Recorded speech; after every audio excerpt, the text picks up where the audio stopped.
I'm at the Japanese ambassador's residence in London. I'm about to prepare and cook a banquet for some of his Japanese and British guests. I've got to get it right, and yet I've had no experience of cooking Japanese food before, apart from a bit of tempura. So to say I'm apprehensive is a bit of an understatement, and the only thing that's going through my mind at the moment is a fine kettle of fish I've got myself into this time.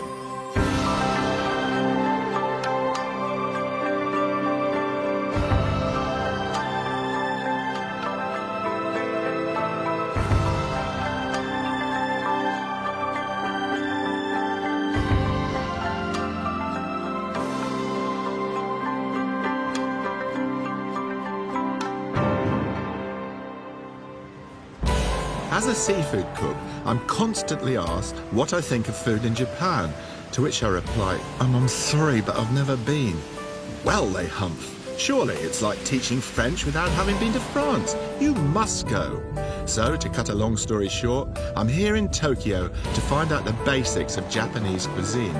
This will, I hope, help me create a banquet fit for their ambassador in London and all his sophisticated guests, where I hope nation shall speak food unto nation. The whole thing started rather innocently with a day's mackerel fishing off Padstow. I set out to make sushi for a group of holiday makers who'd never tried it before. Hey! Damn thing! And I thought that no one could get fresher mackerel than this. However, when the Japanese ambassador saw what I was doing on the television, he told a friend of mine, in no uncertain terms I may add, that Rick Stein may know how to grill a Dover sole, but he doesn't know much about sushi. So what do you think?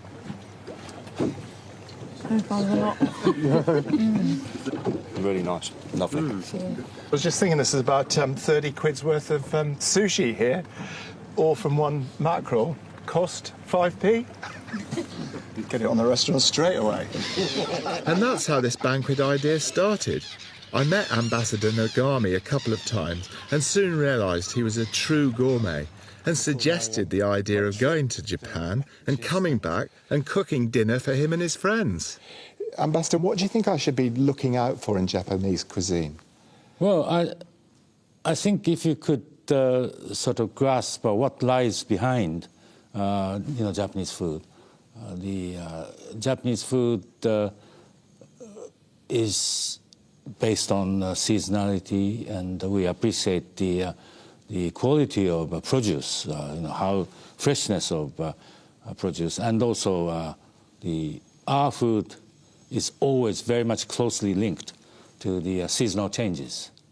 This idea of cooking the banquet, I know very little about Japanese cooking. Do you think I'm mad? No, not at all. I don't think that the British audience would like to see you cooking, exactly like a Japanese do, but the spirit of Japanese cooking. Cheers. And so it was that I found myself in the world of Bill Murray in that lovely film Lost in Translation. This is where ritual and custom and extreme politeness are the order of the day. Good evening. Welcome to Japan, Tokyo, and Royal Park Hotel. Right from the start, I had an inkling that I was being made a fuss of. I'm sure they think I'm terribly important, more than a TV cook and restaurateur from Cornwall. But hey, what they don't know won't hurt me. I suppose there weren't any sultans or princes staying this week. Good Lord. There is an old Japanese saying that I've just thought of that says, the bigger the room, Wow. the less likely you are to find all the light switches when you turn in. And there's always one that you left on. Fantastic. Is that the bedroom there? Blimey, I didn't expect anything like this. Well, thank you. This is unbelievable. Obviously, the ambassador's pulled a few strings. Although it was late and very wet, I was determined to explore the city. A friend of mine, an old Tokyo hand, said, don't bother going to all the upmarket restaurants. And even the ambassador said I should try the little restaurants in the business quarter, which specialise in different dishes. These are barbecued chicken intestines, which taste better than they sound. And this is deep-fried breaded pork in a dipping sauce and a bit of English mustard. Even in the pouring rain, there's a great atmosphere around here. Little groups of office workers having a few pints before the long train ride out to the suburbs. Oh, this is nice. Look at that Kobe beef there, all done in sort of shiny plastic. I mean, it's such a much better idea than just having pictures of the food. And, there's some sashimi. This is eminently collectible, this stuff. It's so bright and cheerful. Oh, and there's some noodles with seafood in a big bowl. I've just got to take these all back to my cottage and start a collection.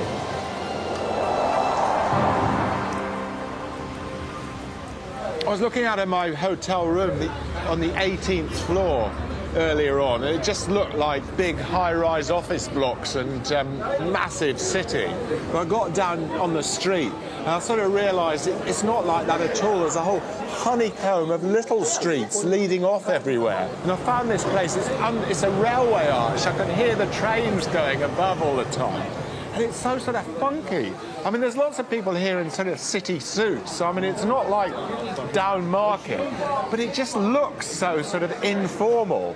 And the food is excellent, and the beer, Japanese beer, is a revelation. I had a bit of a problem trying to come to an idea of what I would choose to eat, but I was just having a look at the menu, and I saw a little pig, a little chicken, and some kebabs, so I just pointed to them, and then I just said pickles, because I know you eat pickles with everything. And it's a fantastic meal. I'm really enjoying it. It's really good quality, and I just love the buzz. It's one of those places that reminds me of Spanish tapas bars. You have a little plate of mussels and a glass of sherry and move on to the next little bar. But I'm running out of time because in a few hours, the biggest fish market in the world, called Tsukiji, opens for business. And business here means a turnover of $20 million of fish every day. It was here that I met up with Taka, who became my indispensable guide. First, we're going to do the frozen tuna before the beating starts. If I may. Wow.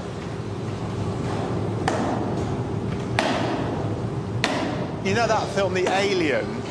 I always thought it had a bit of a sort of seafood imagery in it. And do you know that the bottom of the spaceship in that film with all the pods with the eggs in it and that sort of fog hanging? Well, that's where they got it from.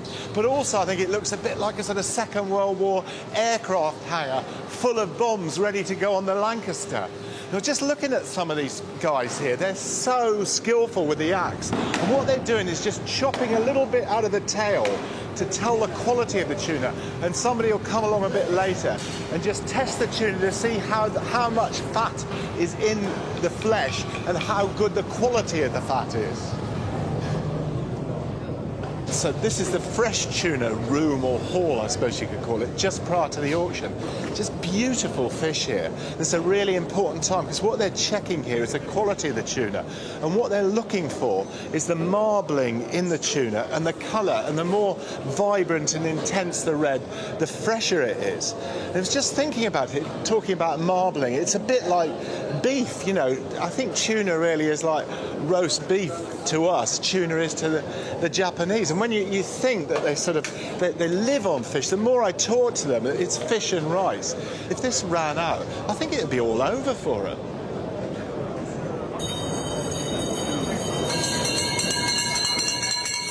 Most of the money that passes through this market is from the tuna sales, and these fish come from all over the world: New Zealand, Chile, Africa, even the Mediterranean. There's nowhere the tuna boats won't go.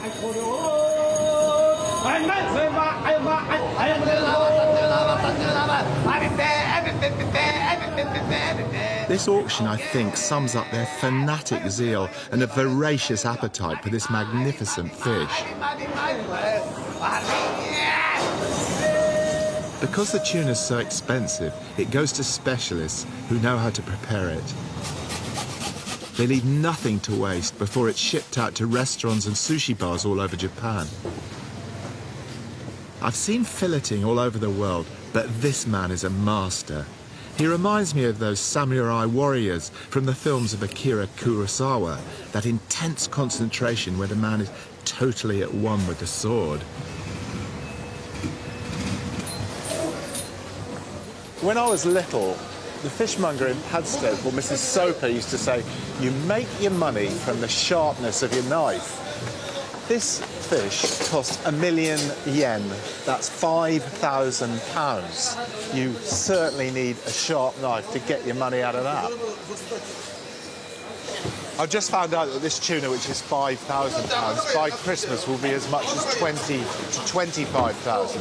And the most expensive tuna on the market, the Christmas market, could be as much as £50,000.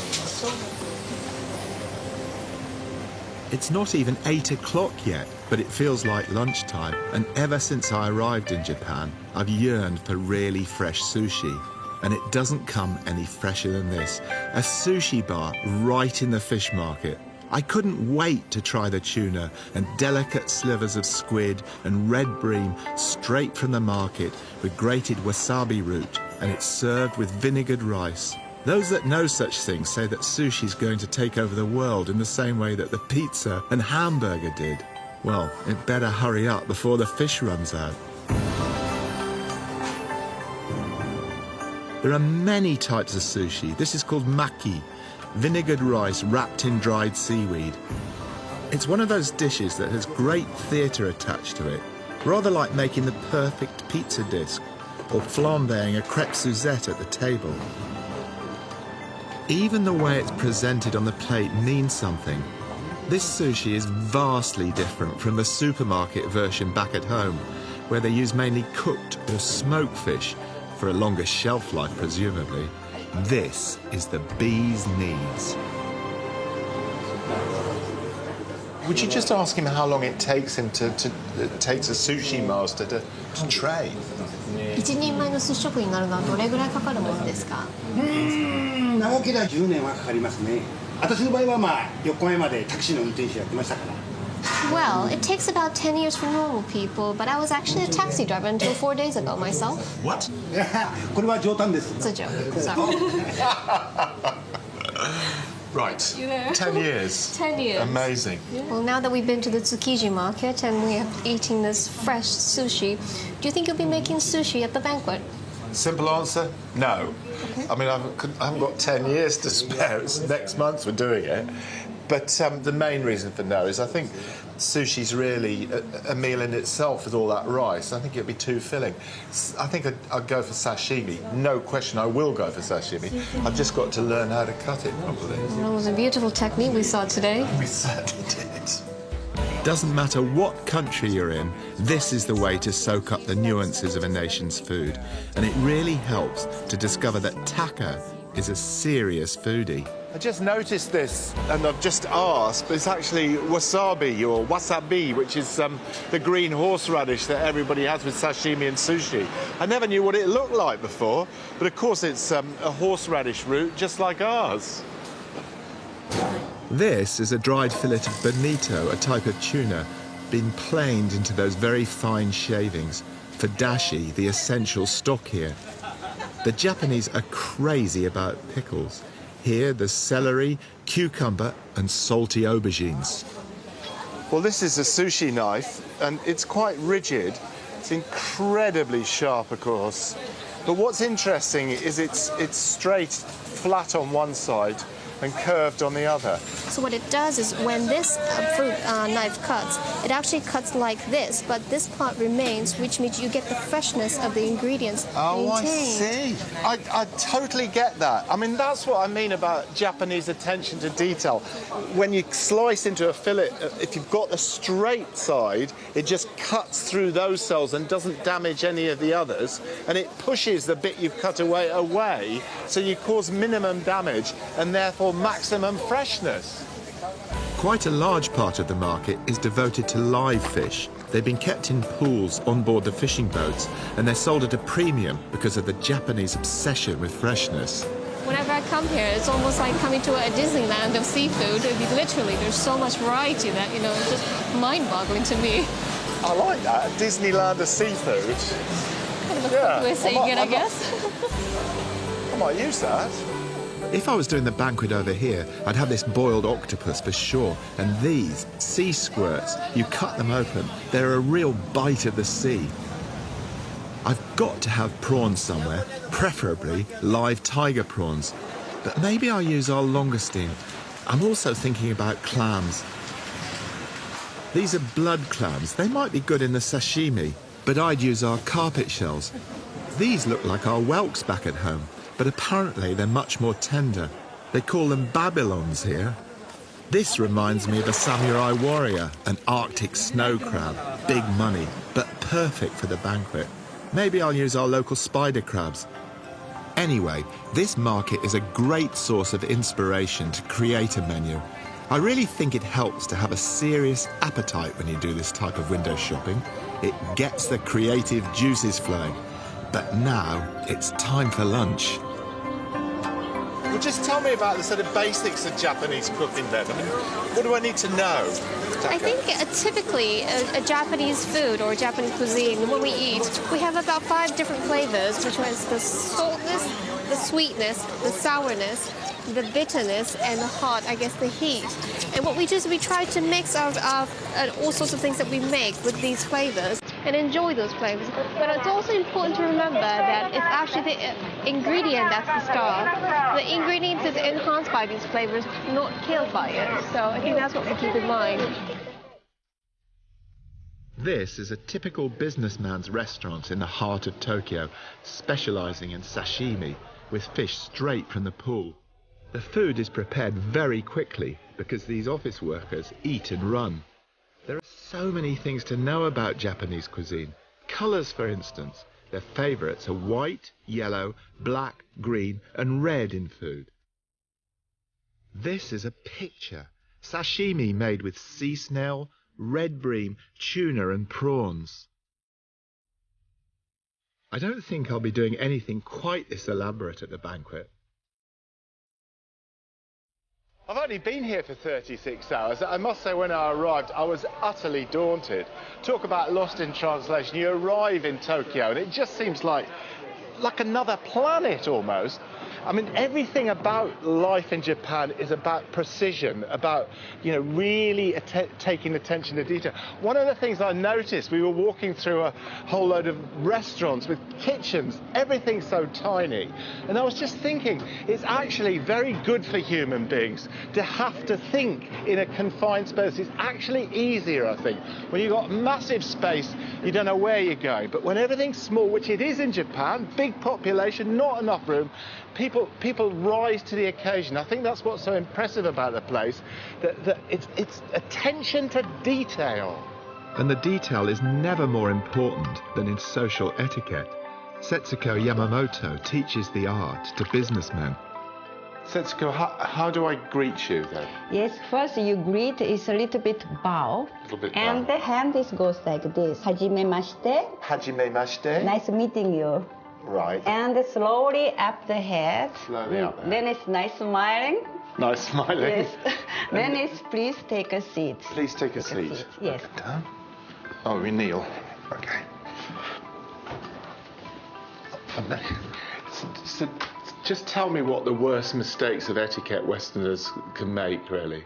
Yes, and when you take off shoes, yeah. Yes, first you have to take off shoes, but sometimes you can get the slippers, but slippers not allowed to walk on tatami room. It's got to be bare, on the bare feet, yeah. And then also when you eat, and the chopstick, and so you have to break it, then you eat, then every time chopstick you have to put on the side.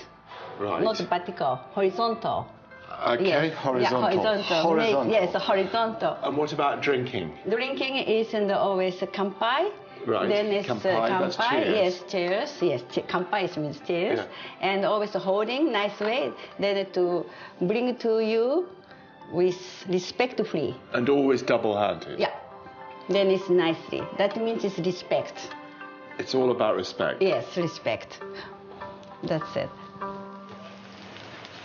And as I'm beginning to realise, in Japan, respect is the key word. Without it, nothing works. And it goes right back into the kitchen. Andy Cook has been a top chef in Tokyo for the past 2 years and runs a restaurant for Gordon Ramsay, which is producing Western food for the Japanese palate. I thought if anyone could help me understand the preferences of the Japanese and give some very useful tips for this banquet, then it would be him. I think, first of all, the key thing for you is fresh. You really need to be getting the best, freshest fish you can possible. Season, you really need to concentrate on season. The Japanese are very passionate about being in touch with nature and being in touch with what's going on around them.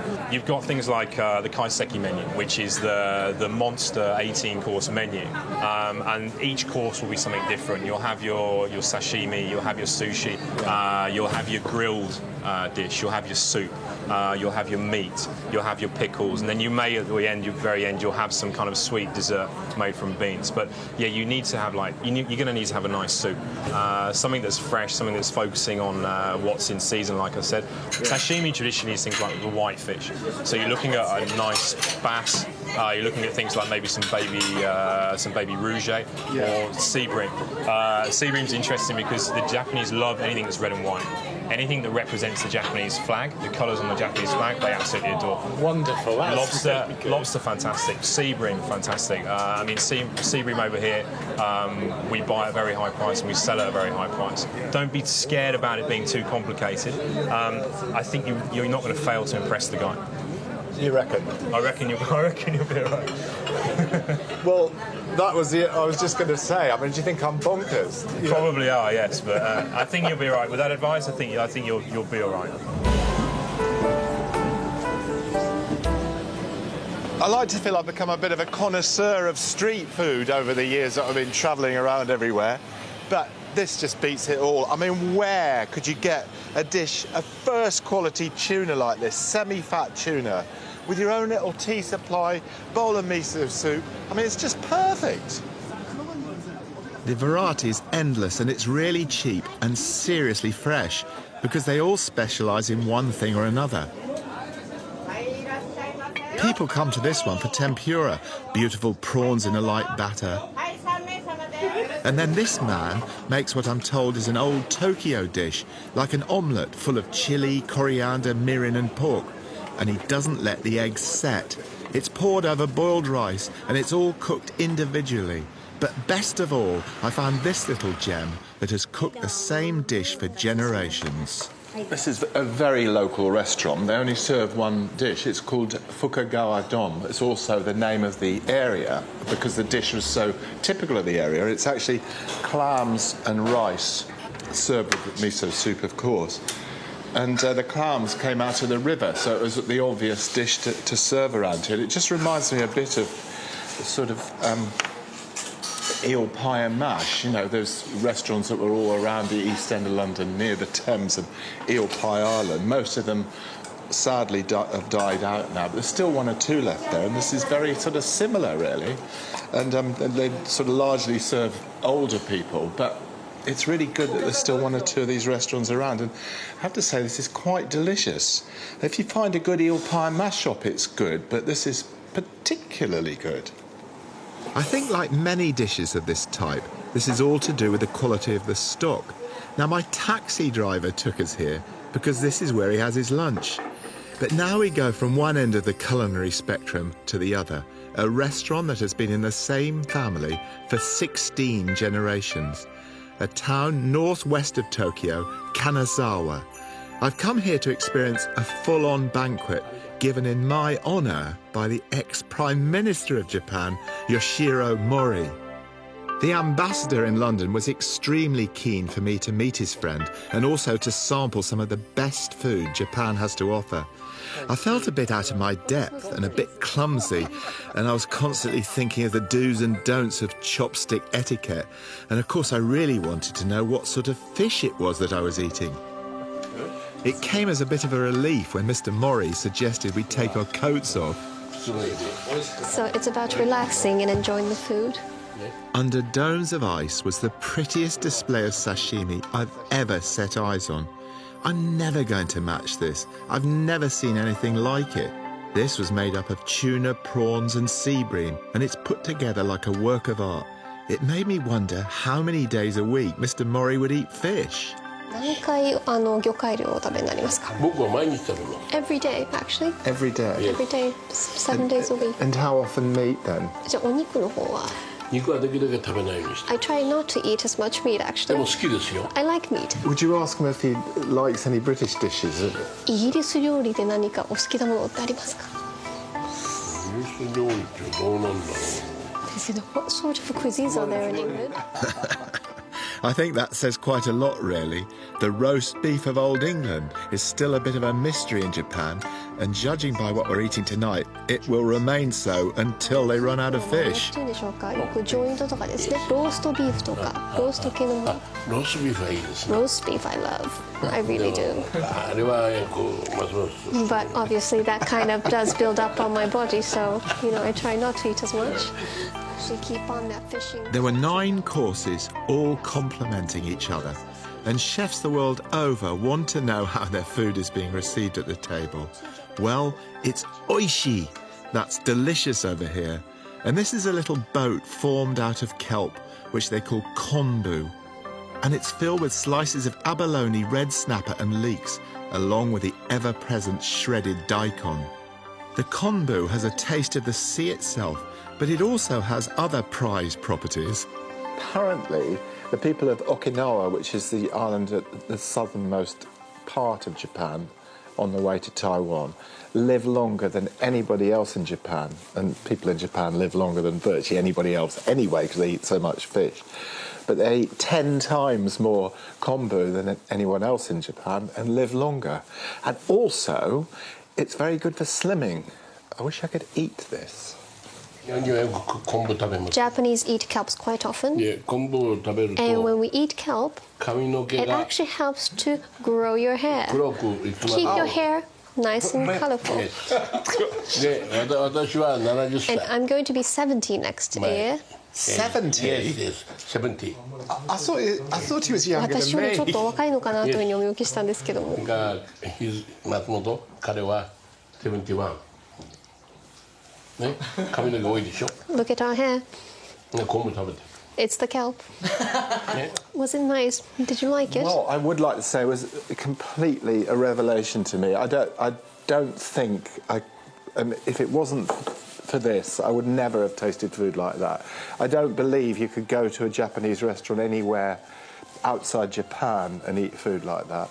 I mean, it's better than the top 3-star French food. For me, it's a perfect food. Simple, delicate, incredibly complex in the kitchen, and my thanks to the chefs, but so effortless here. It's I just think it's what Japanese, to me, it's sort of what Japanese culture is all about. This sort of seeming simplicity, but behind it so much complexity. Thank you very much, 本当に。 What I want to do next is to get to grips with the essential pillars, if you like, of Japanese cuisine, the ingredients and the flavours that keep recurring in each meal I have. If it was Italy, well, pasta, tomatoes and basil. Germany, sauerkraut, sausages and ham. Here, well, it's a little bit more complicated than that. Okay, it's just going to get a bag. Thank you, Lord.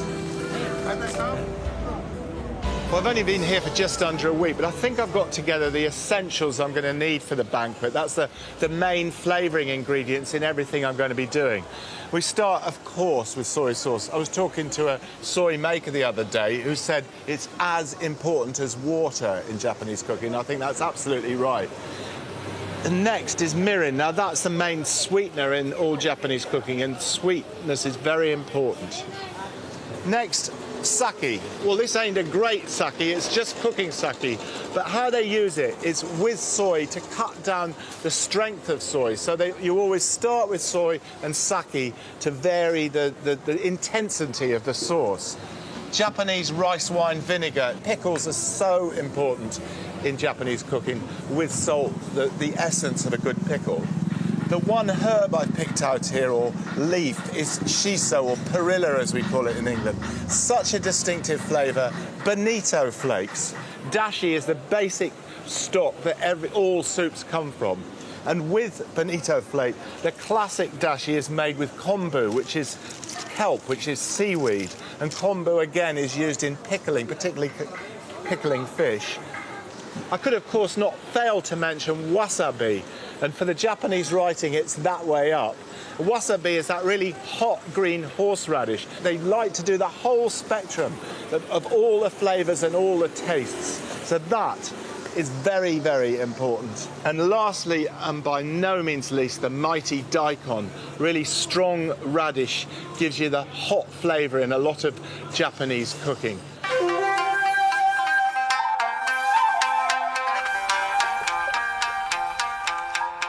The thing that's worrying me is that my food is quite simple, just relying on very simple presentations. Now, the Japanese is simple, but there's a lot of work goes in behind the scenes there, and that's where I'm going to find it difficult, because I'm a bit of a sort of, I wouldn't say a sort of basic cook, but I like things just very straight down the middle.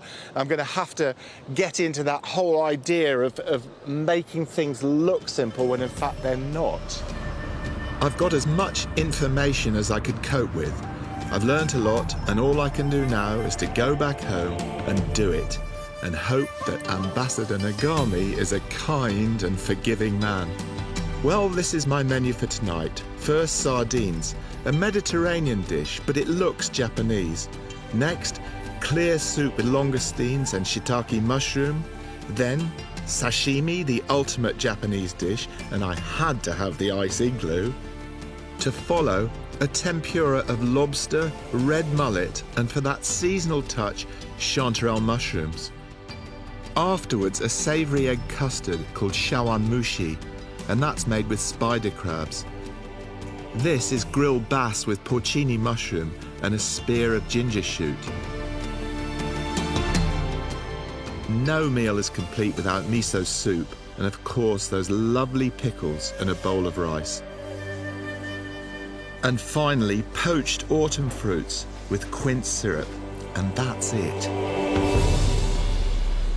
Well, I've designed this banquet menu, but I could not have done it without the expert skills of Inoue-san and Koike-san. I hadn't met these chefs before, and I don't mind saying I was pretty nervous, because chefs by nature hate strangers coming into their kitchen, blunting their knives, burning their pans, and generally getting in the way. And it's made worse by not speaking the language. They don't have handles on their saucepans here. This is the basic stock made with bonito flakes for the soups and dipping sauces. The most important thing that I've learned about Japanese cooking is the quality of the raw materials. And I've tried wherever possible to have the fish brought up from Cornwall, because I know the quality of my local fish. And so I'm just having a look through it, and I must say the first thing, this gurnard is in perfect condition, very nice, absolutely dead fresh, lovely smell about it, of course. And just having a look at this sea bass, I mean, you know, when you're cooking, if your raw materials are okay, everything falls into place. When I look at that bass with that lovely tag on it saying line caught wild bass from Cornwall, I just feel so reassured, and my sort of apprehension about cooking this banquet starting to fall away. And again, the lobsters and the spider crab, I mean, I wanted live spider crabs, and they are, because they'll taste that a little bit better. And I know that the Japanese members of this banquet tonight, probably the British too, let's not denigrate them, will probably taste that extra bit of freshness. And of course, the lobster's got to be alive when we start with it. Perfect, very reassured. So for the sashimi and the tempura, I'm using brill and red mullet, a symbol of autumnal seafood because they're at their prime then. And to start the soup off, we're poaching shiitake mushrooms in the bonito stock. These are the young shoots of the ginger plant, and they've been blanched, cooled and dried quickly so they don't lose their crunch. Next, we've got to make the dipping sauce for the sashimi, and that starts with sake. Reduced sake with the alcohol burned off. Really nice. The kelp aroma comes through very nicely. Good, I'm pleased with that. To add to that, I've chosen a fantastic bottle of soy sauce. This sauce I discovered in Kanazawa, and it's flavoured with konbu, or kelp as we know it. This is also flavoured with bonito flakes. They're just like wood shavings disappearing in a bowl of gravy. very good mackerel we have today. We can't get this kind of quality that often, so this is very good quality. Mr. Inoue, who's the head chef, has just complimented me on the quality of the mackerel, which makes me very happy. He said it's very hard for them to get mackerel as this quality in London, so it's really paid off bringing it up from Cornwall, because the mackerel is where it all started from. Well, this is what I was doing wrong, apparently, on board that boat off Padstow. The Japanese coat their mackerel fillets in salt and then set them aside for a couple of hours to firm them up and take away any fishy odours.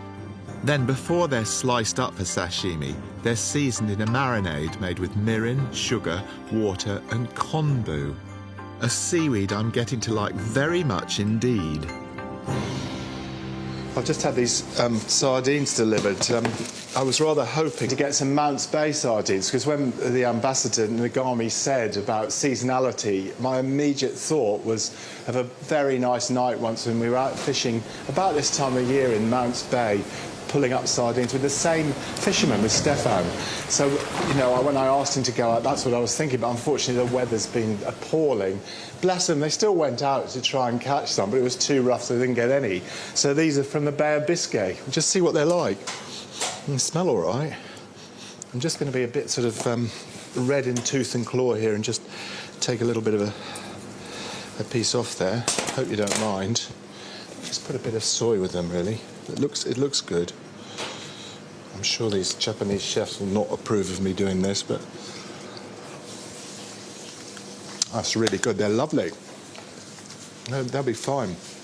It's for the first course, and I was really hoping they'd be the Penzance ones, but it'll still be fine. It's the only Western dish in the whole banquet, the first course, incidentally. This brill, I think, is up there with turbot and halibut, and it will be perfect in the sashimi because it's a really firm fish. And as for the gurnard, it's no longer thought of only as lobster bait. Now it's as sought after as red mullet or John Dory.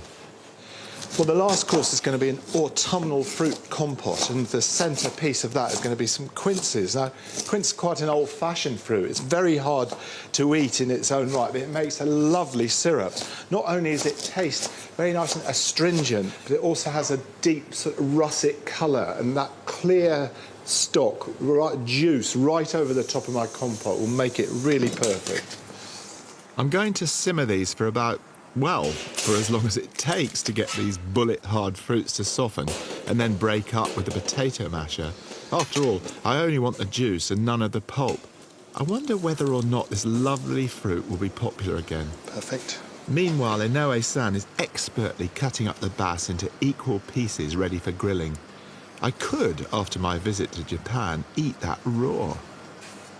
Well, these are ceps, or porcini as the Italians call them. They don't use them in Japan. They use a mushroom, a really, really revered mushroom called matsutake, which are quite sort of similar in appearance and in price. So I just thought it would be very interesting to use our most revered mushroom and do it in a Japanese way. What I'm really keen on about porcini is just the look of them sliced like that. I think it has a sort of Japanese elegance about it. So what I'm hoping to do is to just to grill them along with the bass. I think they'll go very well indeed. I could watch Inoue-san for hours. Every cut is done with one continuous action, no sawing back and forth. He's preparing the red mullet for the tempura. This is the tempura dipping sauces, and I did write a recipe for it, but I was really keen to see the way they do it properly, because I got it out of a book. And actually it's 4 parts dashi and 1 part mirin, 1 part soy, and then a big handful of bonito flakes. So, you know, nice little tip, that. And now for the first course and those sardines. I got the idea when I saw an old man on a beach in Corfu preparing anchovies with lemon and olive oil. But how to serve it in a Japanese way? If I was doing this in my restaurant, I'd just probably put them on the plate like this. But I can't really see me doing that here because of the incredible delicacy of the way that the dishes are done here. So I'm just going to ask Inoue if he would just give me a few tips on how he thinks we should lay this out. In Japan, we normally actually take the skin off with sardines. We actually do a lot of, I guess, slices on, or I guess, designs on it. What, like a sort of Like diamond the pattern? knife, yes. Will you show? ちょっと一回試していただいてよろしいですか?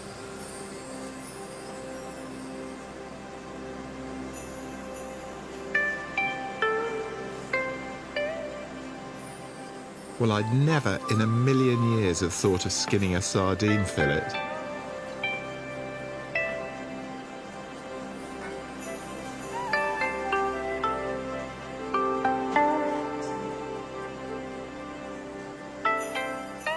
This humble little sardine has started to resemble a very expensive watch strap.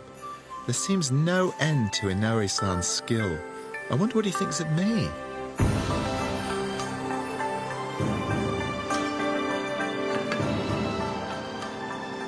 Oh, good Lord. I mean, it's perfect. I mean, that just says it all. I mean, that is the difference between Japanese and Cornish, I suppose. I mean, the amount of detail that's gone into that simple little sardine there, it says it all. My spider crabs have been cooking away for 20 minutes, but I'll leave them to cool down before I can get at the meat. I'm really pleased to be able to do something with these, because most of what's caught off Cornwall gets shipped off to Spain. Meanwhile, Koike-san turns a single radish into half a dozen delightful little butterflies to garnish the sashimi. If it was left to me, they'd get them in a bowl with some sea salt to dip them in. I mean, this is the difference between us. Gastronomic origami. I've seen tomatoes turned into roses, which I detest, but this fine detail and precision is clearly meant to be a sign of respect for the ambassador and his guests, who incidentally will be turning up in a couple of hours' time. Well, I can't do that, but I've handled a couple of thousands of these in my time. When I was in Japan, there's this bit just outside the Tsukiji market, which is a sort of market, a sort of retail market, if you like, outside Tsukiji called Jogai.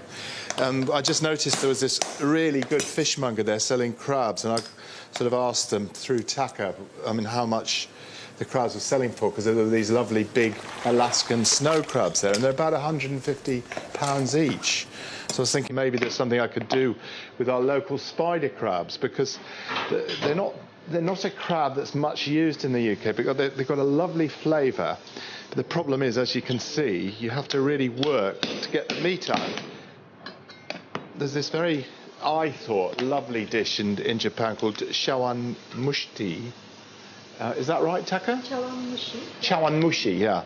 Which is like a little baked egg custard, and you put very delicate things in it, particularly some chicken breast, which it often seems to have. You make it with eggs. But the prime ingredient in that, in my dish, is going to be this these spider crab claws. I think that it'll work very well, but as I said, quite a lot of work. I wish I could crack eggs like that. If it was me, they'd be all over the floor. This is the basis of the dish, beaten eggs. I had this for breakfast in Japan one morning, and it inspired me to put it on the menu. It's a very loose mix, roughly half eggs to a mixture of mirin, a sake-based sweetener, and dashi. And this has been seasoned with a touch of light soy sauce and salt.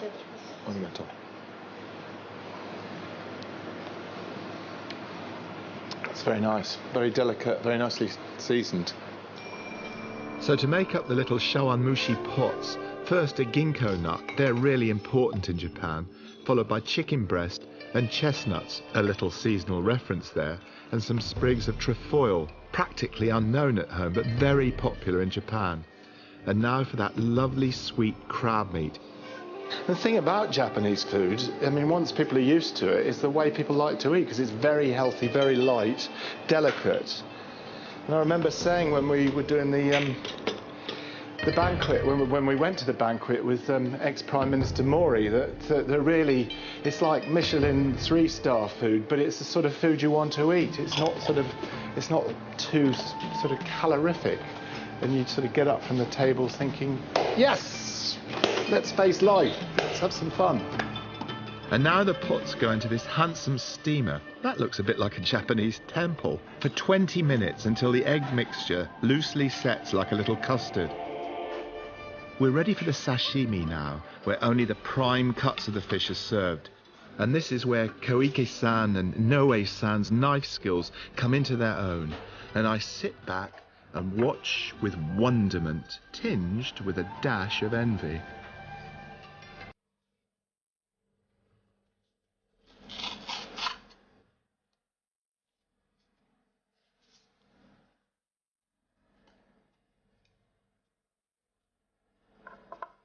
So this is how mackerel sashimi is made. The salt and the marinade really firms it up. I don't know what the serious aficionados of Japanese food will think about this menu, but I'm really getting something from it. In just a relatively short space of time, I've learnt such a lot, and I'll use that in my restaurant back in Cornwall. But I'll keep the handles on the saucepans.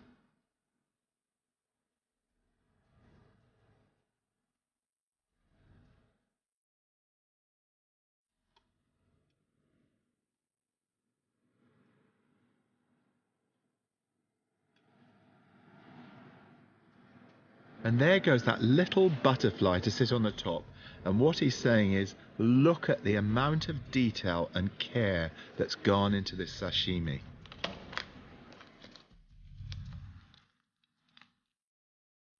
What Inoue's done is just cook the lobster tails very quickly, about 2 minutes in boiling water, just so to set the lobster, and therefore you can take the shell off easily. And now he's just portioning them up for the tempura. I chose Cornish lobster in the tempura so everyone could get a taste of it. But back to the quince. I'm just now adding about half the volume of sugar to juice. And I'm just going to bring it to the boil, and it'll then start, all the impurities will rise to the surface. I'll skim them off. I'll be left with a nice clear syrup to poach the rest of my autumn fruit. Quite interesting because time's beginning to get a little bit tight here. I always think, well, we've only got, I can't remember how many it is to do tonight, no problem, but there's a lot of courses, and of course time waits for no man, so just having to go a little bit fast now. I thought I'd use a very English apple, the Cox, to poach in the quince syrup, and I got the idea of using persimmon from ex-Prime Minister Mori's banquet. It's a fruit that's becoming ever more popular here, and the Japanese really love it, and it looks so autumnal. The apples are done in a couple of minutes. It won't be long before the first guests start to arrive, and it's time to assemble the first course. Good. Tomato. Yeah. Perfect. Right. Everything going all right? Not too bad, Ambassador. We're just very impressed the way Inoue's cut them like that. We're just working out how they best will look in a Japanese way, you know. So we're just going to put a bit of olive oil on there and a tiny bit of Greek oregano. So it should be fine. First to arrive is the lady who taught me the fundamentals of Japanese etiquette, an essential requirement for anyone even thinking of going there. This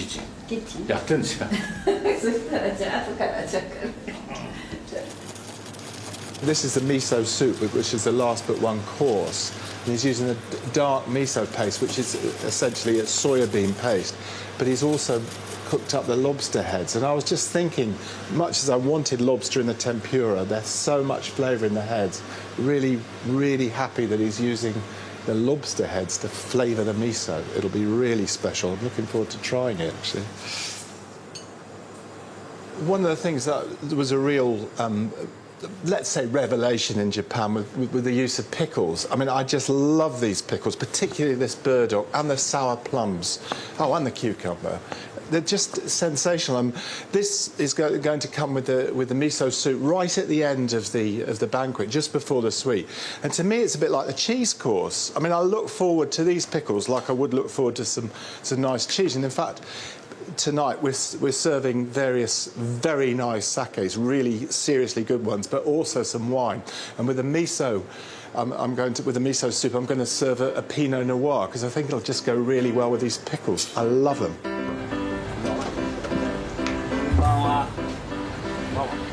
It's a good job us drones in the kitchen can't see what's going on upstairs. I'm a firm believer in getting the first course absolutely tippy-top, and then everything else will go like a dream.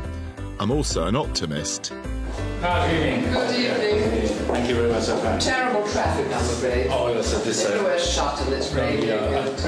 sorry. Nice to meet you. Rick is working in the kitchen. Who's working in the kitchen, Rick? Rick Stein. Oh, how wonderful. That's a plus.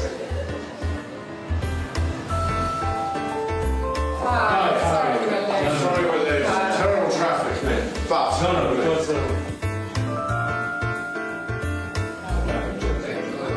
They say the Japanese are inscrutable, and now I know what it means. The bass is ready for grilling, and so might I be, I suspect, if this doesn't turn out as I would like.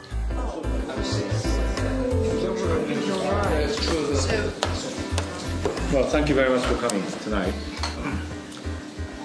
Actually, the real host is not here. He's in downstairs.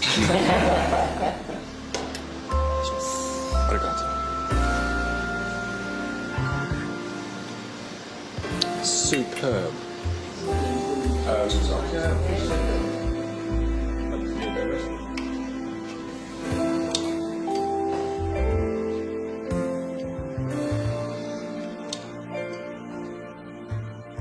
I was told that you always serve soup as a second course because of its relaxing qualities. It's soothing and puts people at their ease. I'm down in the kitchen, remember, totally oblivious to all this. If I could have seen the guests enjoying it, I would have been much happier.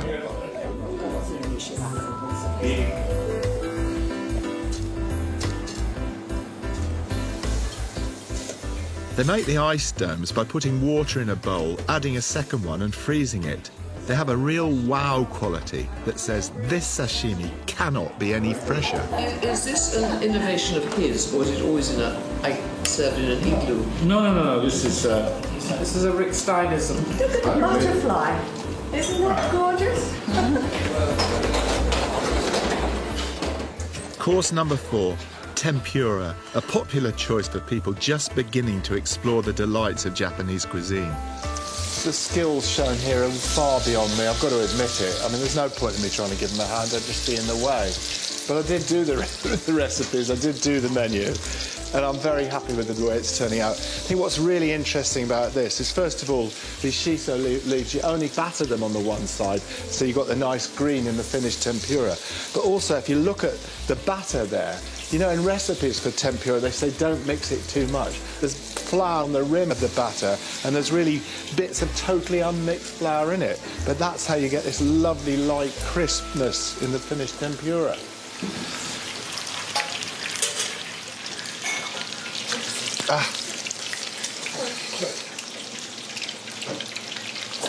Oh, God. Well, this is a really important part of the banquet to me. So I love tempura, and I just wanted to see it done perfectly. And I had the idea of what to go in it. I wanted some Cornish lobster, I wanted some chanterelle seasonal. But I mean, to me, it's a bit like sort of designing a house and then getting somebody to build it. The way they work, the last-minuteness of this tempura, which is the only way to do it, is absolutely spectacular. The dipping sauce is really important for tempura. Before I embarked on this banquet and went to Japan, I thought it was just soy sauce and not that complex mixture of mirin, bonito and seaweed. It makes all the difference. This is the dish we learned from the Portuguese. But the Portuguese were so enthusiastic. The fellow was extinguished. Course number 5 is the shawan mushi, with the crab meat topped off with a warm, delicate sauce made with dashi and just a touch of grated ginger. This whole banquet is a voyage of discovery for me. Nowhere, I think I'm right in saying, have we anything like this in our food. A savoury, steamed egg custard. I had absolutely no idea that people were wolfing it down like no tomorrow. All my hopes are pinned on this course. It's the grilled porcini and sea bass. I've never tried grilling porcini this way, What a time to try it out. But I'm certain from what the ambassador said that he's a stickler for seasonality, and porcini it's got to be. I'm very happy with this. The great mistake is because this is probably the star dish, the sea bass, it's a great mistake to give them too much. That's why we've only got one small piece, one piece of sep, and a little bit of garnish there. People will really appreciate that.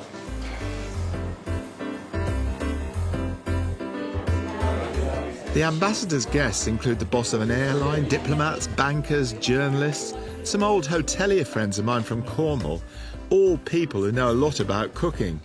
It occurred to me that food is one of the ambassador's greatest tools in forging an understanding and creating friendships all over the world. But I suspect Mr. Nakami knows that already.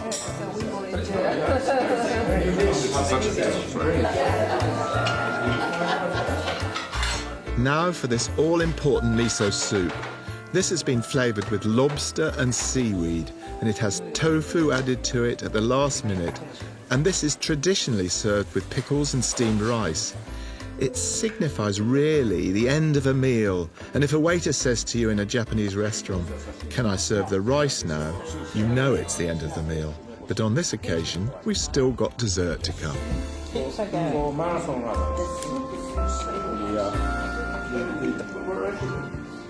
For us cooks, we can start to relax now.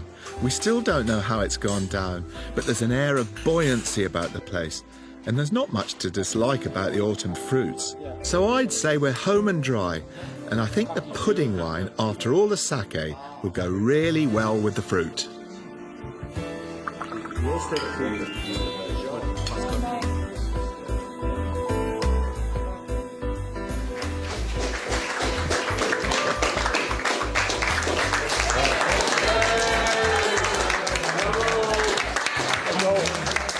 It was down to these boys, I have to say. Thank you very much. Wonderful, wonderful. Rick, please. Oh, thank you.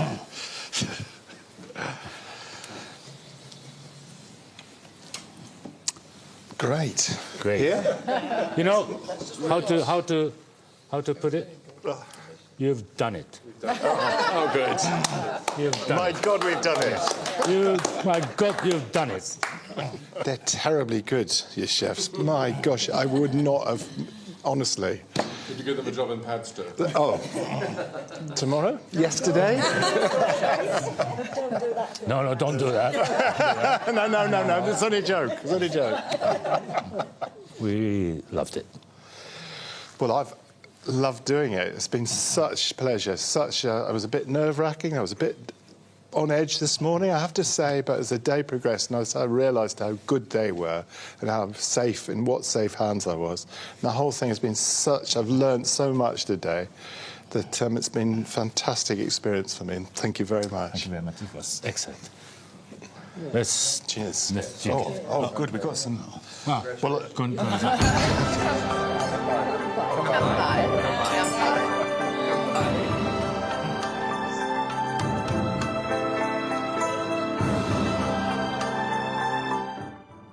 The Culture Show's here on BBC HD tomorrow at 7, and coming up tonight, Junior Apprentice heads to Holland at 9, after Springwatch next.